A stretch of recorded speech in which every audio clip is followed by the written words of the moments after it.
शङ्करांश भूम शङ्करार्यपीठसद्गुरून् शुद्धसत्त्वभासुरान् सुवर्त्मनीतभूसुरान् सर्वभूतसौख्यदान् क्षमाकरान् यतीश्वरान्. श्रीगुरुभ्यो नमः. शास्त्रदर्पणं முதல் அத்தியாயம் 3ஆம் பாதம் தேவதாதிகரணம். அதில் ஒரு அம்சம் ஆயிடுத்து. ரெண்டாவது அம்சம் படிக்க போகிறோம். அந்த பூர்வபக்ஷத்தில் ஆபீச்ச நானாதேசே நைகதேவைகதேவः ந ஏகதா ஏவ ஏகதேவः யாகானாம் ஸ்யாத் சம்பிரதானம் விரோதாத் தேஹத்வம்சே ध्वंसमापद्यमानः शब्दैर्नित्यैः नैष शक्यो अभिधातुं. இதுக்கு முன் ஸ்லோகத்தில், அதாவது முதல்ல விஷயத்தை சுருக்கமாக சொல்லிவிடுறேன். இந்த தேவதைகளுக்கெல்லாம் பிரம்ம வித்தியில அதிகாரம் உண்டா இல்லையா அப்படிங்கிறத விசாரிக்கிறான். பிரம்ம வித்யான்னு சொன்னால் அவளுக்கு வேதாந்த சிரவணம் பண்ணினாத்தான் வர முடியும். ஆனால் வேதாந்த வாக்கிய விசாரம் பண்ணுறதுக்கு அதிகாரம் இருக்கா இல்லையான்னு முதல்ல விசாரிக்கிறார். இப்போ அதிகாரம் இல்லை அப்படிங்கிறது முதல் பூர்வபக்ஷம் வருது. அதுக்கு என்ன காரணம் சொன்னார்? தேவதைகளுக்கெல்லாம் சரீரமே இல்லைன்னு பூர்வமீமாம்சா சாஸ்திரத்தில் சொல்லியிருக்கு. அது மாத்திரம் இல்லை, யாருக்கு உபநயனம் ஆயிருக்கோ அவளுக்கு தான் அத்தியனம், வேதாத்தியனம் விதிக்கப்பட்டிருக்கு. உபநயனம் இந்த 3 வர்ணக்காராளுக்கு விதிக்கப்பட்டிருக்கே தவிர தேவதைகளுக்கெல்லாம் இங்கே ஒன்றும் உபநயன சாஸ்திரம் கிடையாது. அதனால அவளுக்கு இது வரத்துக்கு சான்ஸ் இல்லை. வேதாத்தியனமும் இல்லை, இந்த வேதாந்த விசாரமும் இல்லை அப்படின்னு முதல் ஸ்லோகத்தில் பூர்வபக்ஷத்து யுக்தி சொன்னான். தேவானாம் அசரீரத்வாத் வேதாத்தியன வர்ஜனாத் திருஷ்ட சாஸ்திரிய சாமர்த்தியஹானேர் வித்யா ந வித்யதே. அதாவது சாஸ்திரியமாக எந்த ஒரு யோக்கியத்தை வேணுமோ வேதாந்த வாக்கிய விசாரம் பண்ணுறதுக்கு அந்த யோக்கியத்தை தேவதைகளுக்கு இல்லாததுனாலே அவளுக்கு வேதாந்த வாக்கிய விசாரம் பண்ணுற அதிகாரம் கிடையாது அப்படின்னு விட்டான். அப்பீச்ச இன்னொன்று என்ன சொல்கிறான்னா, தேவதைகளுக்கு சரீரம் இல்லை அப்படின்னு சொன்னாரோ இல்லையோ, சரீரம் இருந்ததுன்னு வச்சுங்கோ. சரீரம் இருந்தால் அப்போ வேற சில இடைஞ்சல்கள் வரும். சரீரம் இருந்தால் அந்த சரீரத்தை வச்சுட்டு அவள் வேதாந்தம் படிக்கலாம், விசாரம் பண்ணலாம், அதெல்லாம் சரியா இருக்கும். ஆனால் கர்மானுஷ்டானத்தில் பெரிய இடைஞ்சல் வந்துருமா. எப்படின்னா, நானாதேசே நைகதா ஏவ ஏகதேவஹா. இதுக்கு என்ன அர்த்தம்னா, இப்போ தர்ஷஷ்டின்னு பௌர்ணமாசேஷ்டி அப்படின்னு சொன்னோம்னா, அந்த பூர்ணமாசியான அடுத்த பிரதமையில அத்தனை ஆஹிதாக்னிகளும் அனுஷ்டானம் பண்ணுவாங்க. அத்தனை ஆஹிதாக்னிகளும் ஒரே தேசத்தில் இருக்க மாட்டான். இந்த ஊரில் ஒன்று அந்த ஊரில் ஒன்று அப்படின்னு சொல்லி பார்த்தம் பூரா எல்லா இடத்துலையும் அங்கங்கே இருப்பான். இவன் அனுஷ்டானம் பண்ணுற காலத்தில் அந்த அனுஷ்டானத்திலே யாகத்துக்கு சொல்லப்பட்ட தேவத்தை அங்கே இருக்கணும். அப்போ தானே சரீரத்தோடு இருந்தால் அங்கே சேரணுமே. ஆவாகனம் பண்ணும்போது அங்கே தானே அந்த தேவதைகள் ஹவிசை வாங்கிக்கணும், அதுக்கு கொடுக்கக்கூடிய ஹவிசை. அப்படியானால் ஒரு இடத்துல அந்த தேவத்தை வந்திருந்தால் அங்கேருந்து 2000 மைல் தள்ளி இன்னொரு இடத்துல அந்த தேவத்தை எப்படி அதே சமயத்தில் இருக்க முடியும்? அதனால சரீரம் உள்ள தேவதையாக இருக்கும் பட்சத்துல அந்த சரீரத்தோடு அந்த தேவதையானது ஒரு யாகம் நடக்கிற இடத்துக்கு விடுத்துன்னு சொன்னா, அதே சமயத்துல இன்னொரு இடத்துல நடக்கக்கூடிய யாகத்துல அந்த தேவத்தை இருக்க முடியாது போகும். அப்படியானா ஒரு யாகம் தேவதையோடு சேர்ந்ததாக இருக்கும், இன்னொரு யாகம் தூரத்தில் நடக்கக்கூடிய யாகத்துல தேவத்தை இல்லாமலே யாகம் நடக்கிறதாக ஆகும். யாகம் நடக்காது. திரவியம் தேவத்தை இல்லாத யாகமே நடக்க முடியாது. அங்க வைக்கல்யம் வந்துவிடும். இது எப்போ? தேவதைகளுக்கு சரீரத்தை ஒத்துக்கிற பட்சத்துல. தேவதைகளுக்கு சரீரம் கிடையாது அப்படின்னு விட்டாக்கா அந்த சப்தம்தான் தேவத்தைன்னு சொன்னா, இந்த எஜமானனோ அக்னேயதன்னவமானு சொல்லி தேவதைக்கு தியாகம் பண்ணலாம். அந்த தூரத்தில் இருக்கிறவனா அக்னேயதன்னவமானு சொல்லி அந்த அக்னி தேவதைக்கு தன்னுடைய ஹவிசை கொடுக்கலாம். ஒன்றும் தப்பே இல்லை. ஆக சரீரத்தோடு தேவதையை ஒத்துண்டாத்தான் அந்த சரீரத்தோடு அந்த தேவதையானது ஒரு இடத்துக்கு சேர்ந்தால் இன்னொரு இடத்துக்கு அதே சமயத்துல சேர முடியாது. இதான் சொல்றார். நானா தேசே ந ஏகதா ஏவ ஏகதேவா யாகானாம் சியாத் சம்பிரதானம்.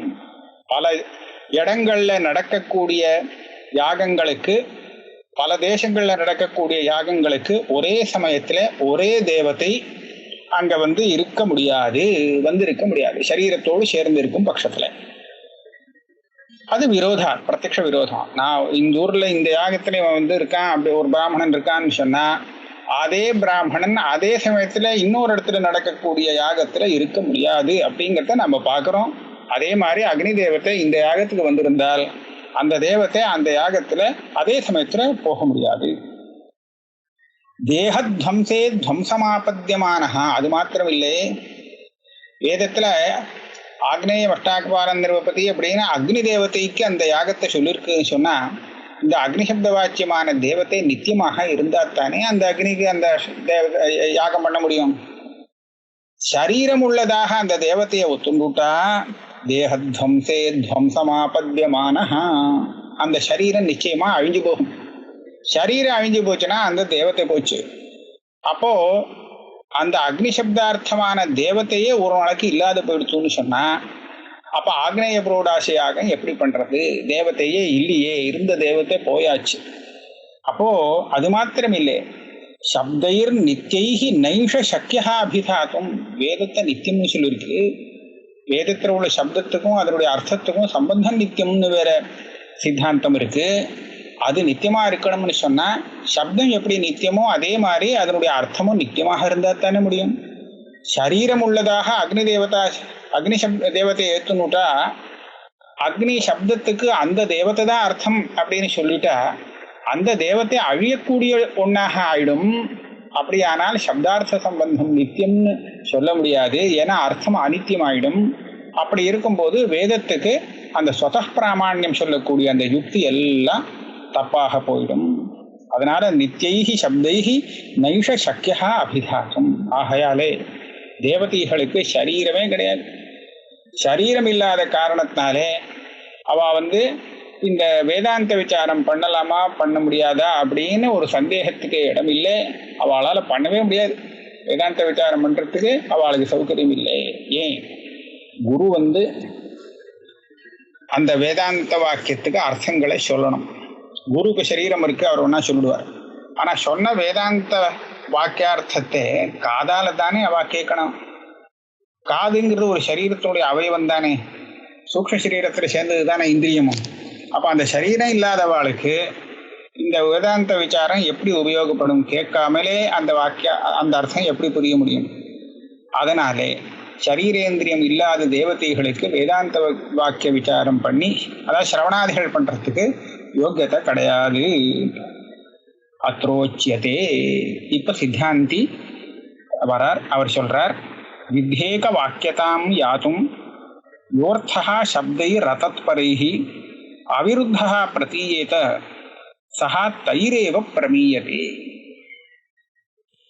வித்தேக வாக்கியதாம் யாத்தும், அதாவது நமக்கு பார்க்கறது எப்படி வரும்னா, வேதத்துல ஒரு விதிவாக்கியம் வந்ததுன்னா அதுக்கு பக்கத்துல அர்த்தவாத வாக்கியம் வரும். அந்த அர்த்தவாத வாக்கியமானது அந்த விரிவாக்கம் சொன்ன விஷயத்தை பிரசம்சை பண்ணும். அதோட ஒரு கதையை சொல்லி அது அப்படியாக்கும் இப்படியாக்குன்னு வசதியா சொல்லும். இதுதான் அதனுடைய வேலை. இப்ப அர்த்தவாத வாக்கியமானது விதிவாக்கியத்தோடு சேர்ந்து ஏக வாக்கியமாக நிற்கும். ஆனால் ஒரு வஸ்துவை பிரசம்சை பண்றதுக்காக வந்த அந்த அர்த்தவாத வாக்கியமானது பிரசம்சை பண்றதுல தான் அதுக்கு தாத்பரியம்னு இருந்தாலும் கூட அந்த பிரசம்சை பண்ணும் போது எந்த விஷயங்கள்லாம் அந்த வாக்கியத்திலேருந்து நமக்கு தெரியறதோ அந்த வாக்கியங்கள்லாம் பிரமாணாந்தர பிராப்தியோ விரோதமும் இல்லாத பட்சத்துல அந்த அர்த்தவாத பிரமாணத்தினால சித்திக்கக்கூடியதாக நாம் ஏற்றுக்கொள்ளலாம். வித்தேக வாக்கியதாம் யாத்தும் யோர்த்த சப்தைர தத்பரைஹி. இந்த விதியோடு அதுக்கு வேண்டிய ஸ்துதியை சமர்ப்பணம் பண்ணி ஏக வாக்கியத்தை அடையணும் அப்படின்னு சொன்னால் அந்த அர்த்தவாதங்கள் ஏதோ ஒரு அர்த்தத்தை நமக்கு போதிச்சாகணும். அந்த அர்த்தத்தை போதிச்சாதான் அதுலேருந்து நமக்கு ஸ்துதி கிடைக்க முடியும். அப்ப எந்த ஒரு அர்த்தம் பிரமாணாந்தரத்துக்கு விரோதம் இல்லாமல் அவிருத்த பிரதீயேத, விரோதம் இல்லாமல் இருக்குமோ அந்த விஷயத்திலே அந்த அர்த்தவாத வாக்கியத்திலையும் அந்த வாக்கியத்தையும் பிரமாணம்னு எடுத்துக்கலாம் அப்படிங்கிறது முதல் நியாயம். இந்த நியாயத்தை வச்சுட்டு பார்ப்போம்.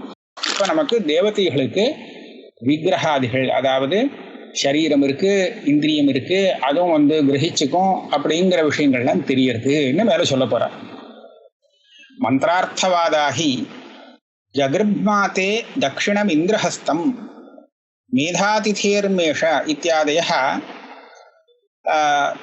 ஸ்வார்த்தமாத்திர அபிதானஸ்ய அப்பிரயோஜனத்வாத் விதிபிः ஏகவாக்கியதாம் பிராப்னுவந்தः வித்யபேக்ஷித தேவதாः விக்கிரகாதிமதீः அவகமயந்தः தத்வாரேண விதேய பிராசஸ்தியம் லக்ஷயந்தி ஈதிருக் தேவதாகத்வாத் இதம் கர்ம பிரசஸ்தம் இதி.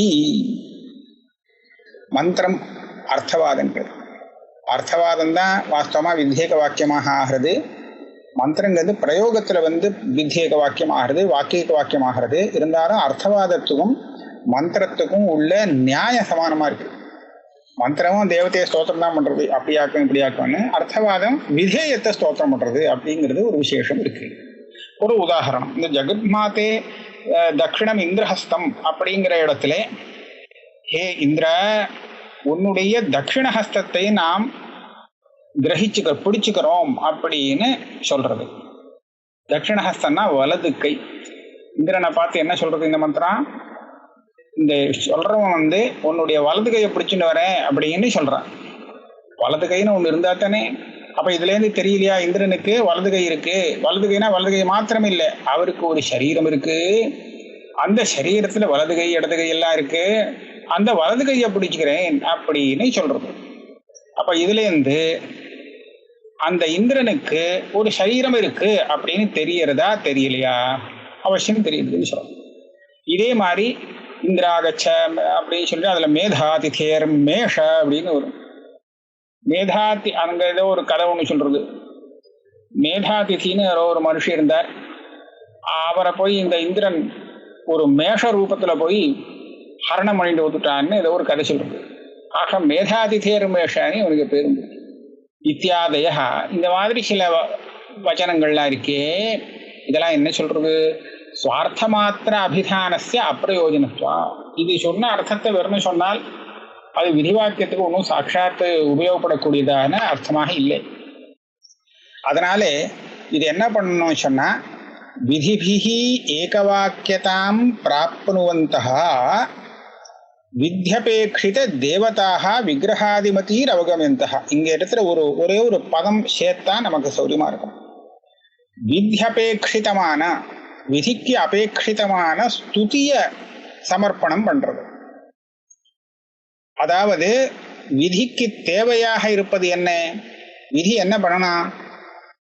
ஒருத்தனை ஒரு காரியத்துல பிரவர்த்திக்க வைக்கணும். அதுதான் விதின்னு பேரு. இதை செய் அப்படின்னு சொன்னா, செய்ன்னு சொன்னா மாத்திரம் போறது. யாரை நம்ம செய்ன்னு சொல்றோமோ அவன் அதை செய்யணும். அப்பதான் இந்த விதிக்கு சார்த்திக்கம். நாம பாட்டுக்கு செய்யின்னு சொல்லிட்டே இருக்கோம், அவன் பாட்டுக்கு அதால கேட்டு பேசாம இருக்கான்னு சொன்னா அப்ப இந்த விதி வாக்கியம் விருத்தம். ஏன்னா இதனால எதையுமே செய்ய வைக்க முடியல. அதுக்கு அப்பிராமாண்யம் வந்துடும். அனனுஷ்டாபகத்துவ லட்சண அப்பிராமாண்யம்னு சொல்லுவார். ஆக விதிவாக்கியத்தினுடைய பிரயோஜனம் என்னன்னு கேட்டா, அதை கேட்டவன் அதை அனுஷ்டிக்கணும். அப்பதான் அது சார்த்தகம். அப்ப அந்த விதத்துல பாக்குறச்சே இந்த விதி என்ன கேட்கறதுன்னு சொன்னா, இந்த ஆளை பிரவர்த்திக்க வைக்கணும்னு சொன்னா கொஞ்சம் அவனுக்கு பிரசம்சை சொல்லி இதனுடைய இது ரொம்ப விசேஷமாக்கும், இதனால அவனுக்கு பெரிய லாபமாக்கும் அப்படின்னு ஸ்தோத்திரம் பண்ணாதான் பிரவர்த்திக்கிறான். ஆக இவனுக்கு பிரவருத்தியை ஏற்படுத்துவதற்காக ஸ்தோத்திரம் பண்றதுக்காக அர்த்தவாதம் வந்திருக்கு அப்படிங்கிறத ஒத்துருக்கா மீமாம்சக்கால். அப்ப அந்த விதத்திலே இந்த இந்திர தேவத்தையை பத்தி பிரமாதமா வர்ணிக்கிறது. இப்படியாக்கம் அப்படியாக்கம், அதனுடைய கையை பிடிச்சுன்னு நம்ம போறோம் அப்படின்லாம் சொல்லி வர்ணிச்சா, அந்த இந்திர தேவத்தைய கொண்ட அந்த கர்மா அதுவும் ரொம்ப சக்தி பிரசஸ்தம் நமக்கு கிடைக்கும். அதனால பிரவருத்தி அப்படி ஆகட்டான். அதை ஸ்தோத்திரம் பண்ணி கர்மாவில இவனுக்கு பிரவருத்தி ஏற்படுவதற்காகத்தான் இப்படிலாம் சொல்றதுங்கிறது இருந்தாலும் கூட, நடுப்புற சொன்ன விஷயங்கள்ல இந்திரன்கிற தேவதைக்கு ஒரு சரீரம் இருக்கு, கை காலெல்லாம் இருக்கு அப்படிங்கிறது தெரியறதா தெரியலையா கேட்டா அவசியம் தெரியுது. அப்படி கை கால உள்ள தேவதைகளை தேவதையாக கொண்டு இந்த கர்மா இருக்கிறதுனாலதான் இது ஒசத்தி அப்படின்னு சொல்லி பிரசம்சை பண்றதுல தாத்பரியம் இருந்தாலும் கூட அந்த பிரசம்சை பண்றதுக்காக சொன்ன விஷயம் இருக்கு, இந்திரனுக்கு கை இருக்கு, வலது கை இருக்கு அப்படின்னு சொல்றது தெரியுறது. அந்த இதை இல்லைன்னு சொல்றதுக்கு பிரமாணம் இல்லை. ஈதிருக் தேவதா கத்வாதிதம் கர்ம பிரசஸ்தம். இப்பேற்பட்ட இந்திரனை தேவதையாக கொண்டிருப்பதால் இந்த கர்மா ரொம்ப பிரசஸ்தமானது அப்படின்னு அந்த அர்த்தவாதம் நமக்கு தெரிவிக்கிறதா. ந புனः அவிபக்ஷித ஸ்வாபிதேயா. அது ஸ்தோத்திரத்தை பண்றதே தவிர அது சொன்னது எதையுமே நம்பக்கூடாது. இந்திரனுக்கு கையும் கிடையாது காலும் கிடையாது, சும்மா வாக்கம் அது சொல்லியிருக்கு அப்படின்னு வச்சுக்கப்படாது. ஏன் ததா சதி அபிதேய அவினாபாவ லக்ஷணா பீஜஸ்ய அசம்பவே. இங்க லக்ஷண பீஜஸ்ய அசம்பவே கூட இருக்கலாம். அபிதேயாவினாபாவ லக்ஷண பீஜஸ்ய அசம்பவே லக்ஷண இவ ந ஸ்யாத். இந்த பதங்களுக்கெல்லாம் அர்த்தம் இல்லை அப்படின்னு நீ சொல்லிட்டேனா அப்ப லக்ஷணையா அது ஸ்துதியை சொல்றதுன்னு சொல்றது கூட வீணா போயிடும். ஏன் லக்ஷணானா என்னது? லக்ஷணா சக்கிய சம்பந்தா. சக்கியார்த்தம்னா முக்கியார்த்தம், ஒரு பதத்துக்கு உண்டான முக்கியார்த்தம். அந்த முக்கியார்த்தத்தோடு சம்பந்தப்பட்ட வேறொரு அர்த்தம் இருக்கே, அது லட்சியார்த்தம். எப்போ நமக்கு அந்த லட்சியார்த்தத்தை எடுத்துக்க வேண்டி இருக்கும் அப்படின்னு கேட்டா, எப்போ இந்த முக்கியார்த்தத்தை எடுத்துட்டோமானால் அன்மயம் வராது போயிடுமோ அப்போ அந்த லட்சியார்த்தத்தை நாம எடுத்துக்கணும். அதாவது முக்கியார்த்தத்தை எடுத்துக்க முடியாத நிலையிலே அந்த முக்கியார்த்தத்தோடு சம்பந்தப்பட்ட இன்னொரு அர்த்தத்தை லட்சணையா எடுத்துக்க வேண்டியது, அதுதான் லட்சியார்த்தம்னு சொல்லப்படுறது. இதுக்கு ஒரு உதாரணம் சொல்றார். அதையவஹி கங்காயாம் கோஷா இத்தியத்திர கங்கா சப்தா ஸ்வாபிதேயஸ்ய விவக்ஷிதத்வாத் ஸ்வார்த்த சம்பத்தமேவ தீரம் லக்ஷயதி நது சமுத்திர தீரம். கோஷா அப்படிங்கிறது வாசம் பண்ணக்கூடிய இடம்னு வச்சுப்போம், குடிசைகள்னு வச்சுப்போமே, குடிசை. கோஷா ஆபீரபல்லி சாத் அப்படின்னு அமரம் சொல்றது. அந்த இடையர்கள்லாம் இருக்கக்கூடிய ஒரு வாசகிரகம்னு வச்சுப்போம். இது எங்க இருக்குன்னு கேட்டா கங்காயாம்னு சொல்றான். கங்காயாம் கோஷா, கங்கையிலேயே இருக்கு அப்படின்னு சொல்றான். கங்கையிலேயே இது இருக்க முடியாதுன்னு தெரியுது. கங்கைங்கிறது அந்த பிரவாகம். அந்த பிரவாகத்துல வீடு இருந்தா அதுல வீடு இருக்க முடியாது, இருந்தா வாசம் பண்ண முடியாது, அது யோக்கியமா இல்லை அப்படின்னு அர்த்தம். இப்போ என்ன பண்றது கங்காயாம் கோஷகாங்கிறதுக்கு? இந்த பிரவாகங்கிற அர்த்தத்தை எடுத்துட்டால் நமக்கு வாக்கியார்த்தம் தப்பா வருது, வாக்கியார்த்தத்துல பாதம் ஏற்படுறது. அதனால என்ன பண்ணணும், இந்த பிரவாகத்தோடு சம்பந்தப்பட்ட தீரத்தை எடுத்துட்டா சௌக்கியமா வாக்கியார்த்தம் சொல்லலாம். கங்கையுடைய தீரத்திலே இந்த கோஷங்கிறது இருக்கு, இந்த வாசஸ்தானம் இருக்கு அப்படின்னு சொல்லலாம். இப்போ கங்கைக்கும் தீரத்துக்கும் சம்பந்தம் இருக்கணும். கங்கா தீரத்தை தான் கங்கா சப்தத்தால வாங்கிக்கலாம். இந்த கங்கா சப்தத்துக்காக கங்காயாம் கோஷான்னு சொன்னா உடனே சமுத்திர தீரத்துல கோஷம் இருக்கிறதாக நினைச்சுக்க முடியாது. அப்ப கங்கா சப்தத்துக்கு எது முக்கியார்த்தமோ அந்த முக்கியார்த்தத்தோடு சம்பந்தப்பட்ட ஒரு தீரத்தை வேணும்னா கங்கா சப்தத்தால லட்சணாவிருத்தியை கொண்டு நாம எடுத்துட்டு வாக்கியார்த்தத்தை வர்ணிக்கலாம். கங்கா சப்தத்தோட சம்பந்தமே படாத ஒரு விஷயத்தை எடுத்துட்டு லட்சியார்த்தம்னு சொல்றதுக்கு இல்லே, சொல்லவே முடியாது. அபிதேய அவினாபாவ லக்ஷண பீஜஸ்ய அசம்பவே லக்ஷண இவ நஸ்யா. அப்போ அந்த கங்காபதத்துக்கு ஒரு சுவார்த்தம் இருக்கணும், சக்கியார்த்தம் இருக்கணும். அந்த சக்கியார்த்தத்தோடு அவினாபூதமாக நித்தியம சம்பந்தமா இருக்கக்கூடிய தீரத்தை தான் நாம கங்கா சப்தத்தால வாக்கியார்த்தத்துக்கு எடுத்துக்கலாமே தவிர சம்பந்தப்படாத விஷயத்தை எடுத்துக்க முடியாது. சுவாபேயஸ்ய விவக்ஷித்வா ஸ்வார்த்த சம்பத்தமேவ தீரம் லக்ஷயதி நது சமுத்திர தீரம். சமுத்திர தீரம்ங்கிற அர்த்தத்துல கங்காயாம் கோஷான்னு பேச முடியாது. ததாச்ச யத்ர சஹா அர்த்தவாதானாம் துவாரீபூதः அர்த்தः பிரமாணாந்தரேண பாத்தியதே தத்ர அர்த்தவாதஸ்ய பிராசஸ்திய லக்ஷணயாபி சாவகாசத்வாத் குணலக்ஷணையா பிராசஸ்தியம் லட்சித்தே இது லட்சித லட்சணா.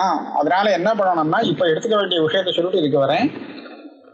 இந்த மாதிரி ஹே இந்திரா உன்னுடைய வலது கையை பிடிச்சுட்டு நான் மேலே ஏறி வரேன், இப்படிலாம் வலது கையை பிடிச்சிக்கிறேன் அப்படின்னு இந்த மந்திரம் சொல்றதோ இல்லையோ அந்த வாக்கியத்தினுடைய அர்த்தத்தை அப்படியே எடுத்து விடலாம். இப்பேற்பட்ட இந்திரன் இந்த தேவதையாக இந்த கர்மாவுக்கு இருக்கிறதுனால இந்த கர்மாவானது வசத்தியானது, அது அவசியம் பண்ணி ஆகணும் அப்படிங்கிறத தெரியப்படுத்துறது இந்த வாக்கியம். அப்படி தெரியப்படுத்துறதுக்கு மத்தியில சொல்லக்கூடிய இந்த விஷயம் இருக்கு, இந்திரனுடைய வலது கையை பிடிக்கிறதுங்கிறது, அது அந்த மாதிரி ஒரு அர்த்தம் இருக்கணும். இருந்தாதான் அதோட சம்பந்தப்பட்ட வேற ஒண்ணு நம்மளால சொல்ல முடியும். இதோட சம்பந்தப்பட்டதை தானே இன்னொன்னு எடுத்து, எந்த அர்த்தம் நமக்கு வாக்கியத்துல தெரியுறதோ, பதத்தால தெரியறதோ, வாக்கியத்தால தெரியறதோ, அந்த அர்த்தத்தோடு சம்பந்தப்பட்ட இன்னொரு அர்த்தத்தை அந்த இடத்துல வாங்கிண்டா அப்பதான் லட்சணம்னு சொல்ல முடியும். வாக்கியத்துக்கே அர்த்தம் இல்லை, பதத்துக்கே அர்த்தம் இல்லைன்னு சொல்லிட்டா அந்த பதத்துக்கு வாக்கியத்துக்கோ லட்சணையா இந்த ஸ்துதியின் அர்த்தம்னு சொல்றதுங்கிறது முடியவே முடியாது. அதனால அர்த்தங்கிறது அவசியம் இருந்தாகணும். ஆகையாலே இந்திராதி தேவதைகளுக்கு இந்த சரீராதிகள்லாம் உண்டு. அந்த சரீராதிகள்லாம் இருக்குங்கிறது இந்த மாதிரி வலது கை இருக்கு அப்படின்னு தெரியறதுனால தெரியுறது. மந்திரங்கள் சொல்றதுனாலே, அர்த்தவாதங்கள் சொல்றதுனால நமக்கு புரியுறது. அதனால தேவதைகளுக்கு விக்கிரகாதிகள் உண்டுன்னு சொன்னா நம்மளை போலதான் அவளுக்கும் சரீரம் இருக்கு, தலை காலு கண்ணு மூக்கு எல்லாமே இருக்கு, வாயெல்லாம் இருக்கு, புத்தி இருக்கு. அப்ப அவளுக்கும் வேதாந்தம் படிக்க முடியும் அப்படின்னு ஆச்சு. இப்போ ஸ்துதிக்காக சொல்லப்பட்ட விஷயம் சில இடத்துல ஏத்துக்க முடியாததாக இருக்கும், பிரமாணாந்தரத்தினால பாதிக்கப்பட்டதாக இருக்கும். அப்ப அதை நம்ம விட்டுடுவோம். பதார்த்தங்களை மாத்திரம் வச்சுட்டு அந்த வாக்கியார்த்தம் தெரியக்கூது இருக்கே அதை சுத்தமா இல்லைன்னு விட்டுட்டு லட்சியார்த்தத்துக்கு போவோம்.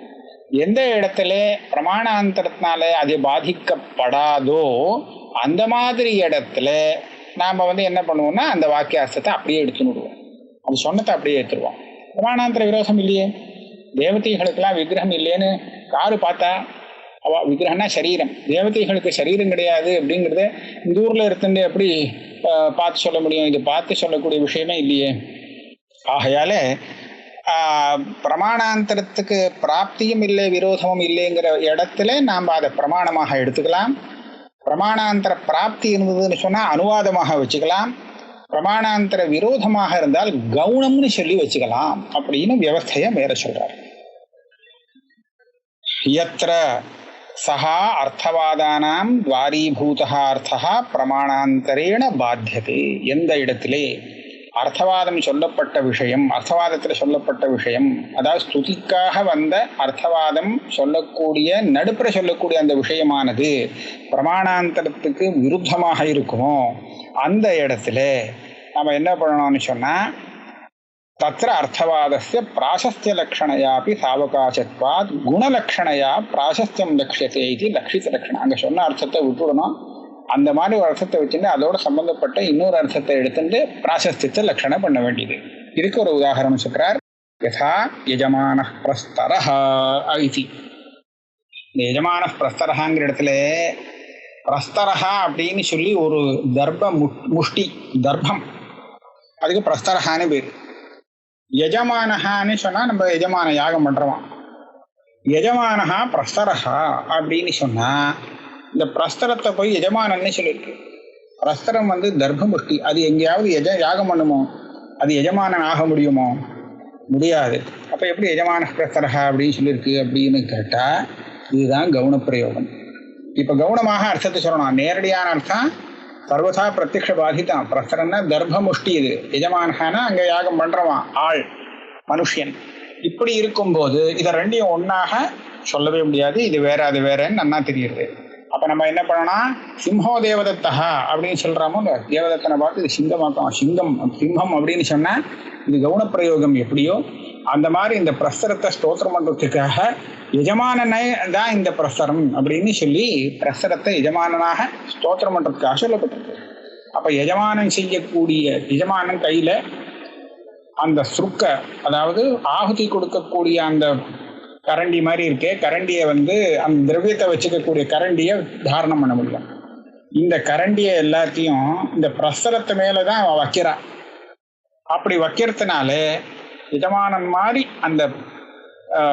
அந்த சுருக்கு இருக்கு, பிரஸ்தரம் இருக்கு, சுருக்க தாரணம் பண்றது அப்படின்னு சொல்லி எதையோ சொல்லி அந்த எஜமான சப்தம் கவுன்யாவிருத்தியா அந்த பிரஸ்தரத்துக்கு பிரயோகம் பண்ணப்பட்டிருக்கு அப்படின்னு சொல்லணும். அப்போ தேவதத்தனை பார்த்து சிம்மம்னு சொன்னா அந்த தேவதத்தனுடைய ஒரு பிரசம்சை நமக்கு தெரியறதா இல்லையா? தேவதத்தனை பார்த்து அயம் சிம்மஹா அப்படின்னு சொன்னால் அவனை உசத்தி சொல்றார் அப்படிங்கிறது நமக்கு புரிகிறது. அவனே சிங்கம் அப்படிங்கிறது தெரியல. அதே அவனை பார்த்து ஒரு கழுதை அப்படின்னு சொன்னால் அவனை நிந்திக்கிறாங்கிறது நமக்கு புரியுறது. அவன் வாஸ்தவத்துல கழுதியும் இல்லை, சிம்மமும் இல்லை. அப்ப இந்த இப்பேற்பட்ட சப்த பிரயோகம் எந்த அர்த்தத்தை நமக்கு கொடுக்கறது, எந்த பிரயோஜனத்தை கொடுக்கறது அப்படின்னு சொன்னா, சிம்மம் அப்படிங்கிற சப்தம் தேவதத்தனுடைய ஸ்துதியை கொடுக்கறது, கழுதை அப்படின்னு சொன்னாக்க அவனுடைய நிந்தையை தெரிவிக்கிறதுங்கிறது நமக்கு பிரசித்தமா இருக்கு. அப்போ அதே மாதிரி யஜமான பிரஸ்தரகாங்கிற இடத்துல பிரஸ்தரத்தை யஜமானம் அப்படின்னு சொன்னது பிரஸ்தரத்தினுடைய ஒரு பிரசம்சைய பிராசஸ்தியத்தை சொல்லக்கூடியதாக இருக்கு. அந்த இடத்துல லக்ஷித லக்ஷணான்னு சொல்றோம். எத்திர தூ பிரமாணாந்தரேண சம்வாத்தியதே. சில இடத்துல அர்த்தவாதத்தில் சொன்ன விஷயம் நமக்கு பிரமாணாந்தர பாதம் இருக்காது, சரியாவே இருக்கும்.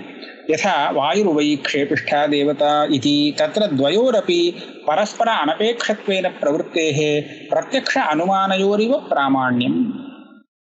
இப்போ வாயு ரொம்ப வேகமா போகும் அப்படின்னு சொல்லியிருக்கு. வாயுருவை க்ஷேபிஷ்டா தேவதா. க்ஷேபிஷ்டாங்கிறதுக்கு க்ஷிப்ரதமா, ரொம்ப வேகம் உள்ளது, சீக்கிரம் போகக்கூடியது அப்படின்னு அர்த்தம். வாயு வேகம் மனோவேகம் சொல்லுவார், ரொம்ப வேகம் உள்ளது. அது கரெக்டு தான், அது பிரமாணாந்தரத்தினாலையும் தெரியுது. இப்போ நமக்கு அனுமானத்தினாலேயோ வேற பிரமாணத்தினால தெரிஞ்சதை ஸ்ருதி சொல்றதுன்னு அவசியம் இல்லை. ஸ்ருதியும் அதே விஷயத்தை சொல்லியிருக்கலாம், நம்ம இன்னொரு பிரமாணமும் அதே சொல்றதாக இருக்கலாம். அப்படி இருக்கும்போது பிரமாணம்னே சொல்லிவிடலாம். வாயு வேகமா போறதுன்னு ஸ்ருதி சொன்னதை இது எதுக்காக தற்போது சொல்லணும், கரெக்டா தான் இருக்கு. அதனால துவயோரப்பி பரஸ்பர அனபேக்ஷத்வேன பிரவருத்தேஹே பிரத்யக்ஷ அனுமானயோரிவ பிராமாண்யம்.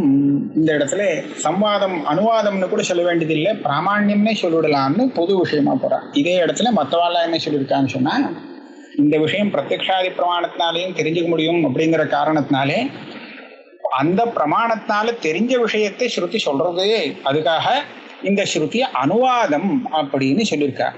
ஆனா இங்கே கல்பத்தருக்காரர், இந்த கிரந்தக்காரர் என்ன சொல்றாருன்னா, இது அனுவாதம்னு சொல்ல வேண்டிய அவசியம் இல்லை, நாம பிரத்யக்ஷத்தினால பார்க்கறதுக்கு முன்னாடியே இந்த வேதம் இருக்குது. அப்ப இந்த விஷயத்தை அது முன்னாடியே சொல்லியிருக்கு, நாம தான் பின்னாடி வந்திருக்கோம். அதனால நாம கண்ணாலேயோ அனுமானத்தினாலேயோ அத பிரத்யக்ஷத்தினாலேயோ அனுமான பிரமாணத்தினாலேயோ தெரிஞ்சுக்கக்கூடிய விஷயத்தை ஸ்ருதி சொல்றதுன்னு சொல்லக்கூடாது, அதுதான் முன்னாடியே சொல்லியிருக்கு. நாம ஸ்ருதியால இதை தெரிஞ்சுக்காம நம்மளுடைய லௌகிக பிரமாணத்தை வச்சுட்டே இந்த விஷயத்தை தெரிஞ்சுக்க முடியுங்கிறது விஷயம் வேற.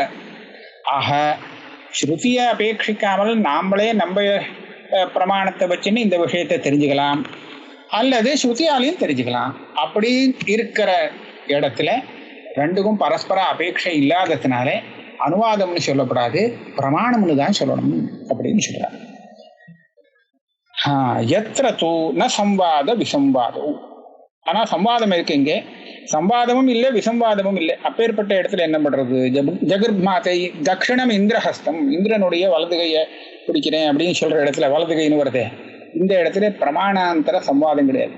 நமக்கு பிரத்யக்ஷாதி பிரமாணத்தினால இந்திரனுக்கு கை இருக்குன்னு ஒன்றும் தெரிய போறது இல்லை, அதே சமயத்துல கை இல்லைன்னு தெரிய போறது இல்லை, இருக்குன்னு தெரியல இல்லைன்னு தெரியல. அதனால சம்வாதமும் இல்லை விசம்வாதமும் இல்லை. அப்பேற்பட்ட இடத்துல என்ன பண்றதுன்னு சொன்னா, தத்ர அர்த்தா தத்ராபி அர்த்தவாதாத் அர்த்தா யதாபூதஹ ததாபூத ஏவ பிரதிபாத்தியதே ஸ்வதः பிராமாண்யாத். வேதத்துக்கு ஸ்வதः பிராமாண்யம் உண்டு, அதனால அது சொல்ற விஷயத்தை அப்படியே ஏத்துக்க வேண்டியது. இது மாற்ற முடியாது, இருக்கிறபடி எடுத்துன்னு வேண்டது. பிரத்யக்ஷ விரோதம் இல்லையோனோ, சம்வாதம் இல்லை விசம்வாதம் இல்லை, அப்ப அதே எடுத்துன்னு சொன்னபடி அப்படியே ஏத்துக்க வேண்டியது. முக்கிய சம்பவே கவுனஸ்யானவகாசாச்ச. அதுக்கு முக்கியார்த்தம் இருக்கும்போது எதுக்காக கவுனம் சொல்லலாம்? முக்கியார்த்தம் பாதித்தமாச்சுன்னா லாக்ஷணிக்கம் கவுனம் இப்படிலாம் சொல்லலாம். முக்கியார்த்தமே சொல்லலாம்னு இருக்கும்போது அது எதுக்காக விடணும்? அதனால கவுனம் சொல்லக்கூடாது. ததாசதி. அப்போ அடுத்த கேள்வி, ததாசதி அனதிகதம் விக்கிரகாதி பிரதிபாதயத்து வாக்கியம் பித்யேத இது சேத். இப்ப நடுப்புற ஒரு கேள்வி கேட்கிறேன், அனதிகதம் மீமாம்சம் கேட்கிறேன். இந்த வாக்கியம் ஸ்துதி பண்றதுன்னு ஒண்ணு ஒரு பிரயோஜனம், நடுப்புற தேவதைகளுக்கு இந்த விஷயங்கள்லாம் இருக்குங்கிறது தெரியாததை சொல்லிக் கொடுக்கறதுன்னு ரெண்டு விஷயமாச்சே. ரெண்டு விஷயத்த ஒரே வாக்கியம் சொல்றதுன்னு சொன்னா வாக்கிய பேதங்கிற தோஷம் வருமேன்னு கேட்டேன். ஆமாம்பா வரதான் வருங்கிறார். சத்தியம் பின்னமேவ ஏதத் வாக்கியம், விதிவாக்கியம் தனி அர்த்தவாத வாக்கியம் தனி. இது ஒரு அர்த்தத்தை கொடுக்கறது, அது ஒரு அர்த்தத்தை கொடுக்கறது, ரெண்டு அர்த்தமும் சம்பந்தப்பட்டு இருக்கிறதுனால ஏக வாக்கியமா இருக்கு. நீ சொல்ற மாதிரி அர்த்தமே இல்லாமல் விதிவாக்கியம், விதிவாக்கியத்தோடு அர்த்தவாத வாக்கியம் சம்பந்தப்படுறதுன்னு சொல்ல வேண்டிய அவசியம் இல்லை. இது வாக்கீக வாக்கியத்தைன்னு சொல்லுவாங்க. சத்தியம் பின்னமேவ ஏதத் வாக்கியம் வாக்கீக வாக்கியத்வாத் வித்யர்த்தவாதயோ. பதைக வாக்கியதா வாக்கீக வாக்கியதா அப்படின்னு ரெண்டு விதமான ஏக வாக்கியத்தை.